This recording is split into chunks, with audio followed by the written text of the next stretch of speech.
প্রধান উপদেষ্টা ডক্টর মোহাম্মদ ইউনূস বলেছেন, অতীতের যে কোনো সময়ের চেয়ে বাংলাদেশ এখন অনেক উদ্যমী এবং সৃজনশীল।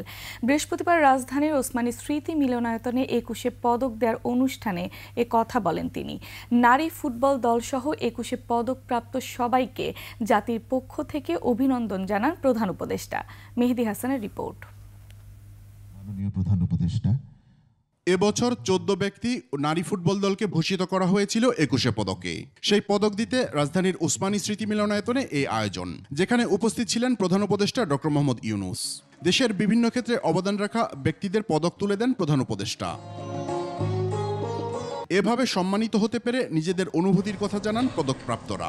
১৯৭১ সালে মাত্র ১৭ বছরের এক অসুখী তরুণের এই যে দীর্ঘ যাত্রা, লড়াই এবং আলোকচিত্রের মধ্যে দিয়ে তার যে জীবন অতিক্রান্ত, এটা নাটকের চাইতে, উপন্যাসের চাইতে অধিক বড়।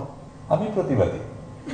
এর আগে বিভিন্ন সরকার যখন ছিল তাদের গঠনমূলক সমালোচনা করেছি,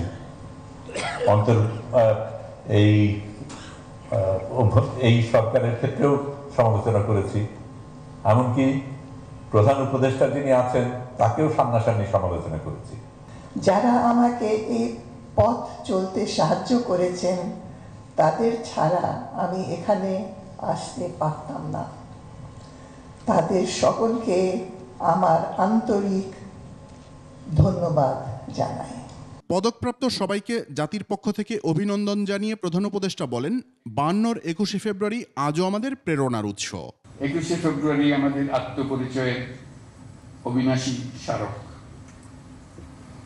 আমাদের স্বাধিকার চেতনার গান প্রবাহ। ২১শে ফেব্রুয়ারি ১৯৫২ সালের এই ফেব্রুয়ারি মাসেই রাষ্ট্রভাষা প্রশ্নে পাকিস্তানি শাসকদের চাপিয়ে দেওয়া অন্যায় সিদ্ধান্তের প্রতিবাদে রুখে দাঁড়িয়েছিল ছাত্র সমাজ। ২৪শে যে তারুণ্য নতুন বাংলাদেশ সৃষ্টি করেছে, সেই তারুণ্য নতুন পৃথিবীর স্বপ্ন দেখে বলেও জানান প্রধান উপদেষ্টা। আমাদের তরুণ প্রজন্মের স্বপ্ন অতীতের যে কোনো প্রজন্মের স্বপ্নের চাইতে দুঃসাহসী।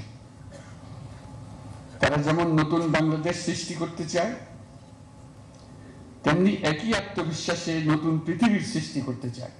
সেই সভ্যতার মূল লক্ষ্য থাকবে পৃথিবীর সকল সম্পদের উপর প্রতিটি মানুষের সমান অধিকার নিশ্চিত করা, প্রতিটি মানুষের স্বপ্ন দেখার এবং সেই স্বপ্ন বাস্তবায়নের সকল সুযোগ নিশ্চিত করা। কোটি মানুষের আস্থার ভালোবাসায় ১১ বারের মতো দেশের ১ নম্বর রেফ্রিজারেটর ব্র্যান্ড ওয়ালটন। এবারের ২১শে পদক বিভিন্ন ক্ষেত্রে জাতির কৃতি সন্তানদের আরও উৎসাহ যোগাবে বলেও মত ডক্টর ইউনূসের।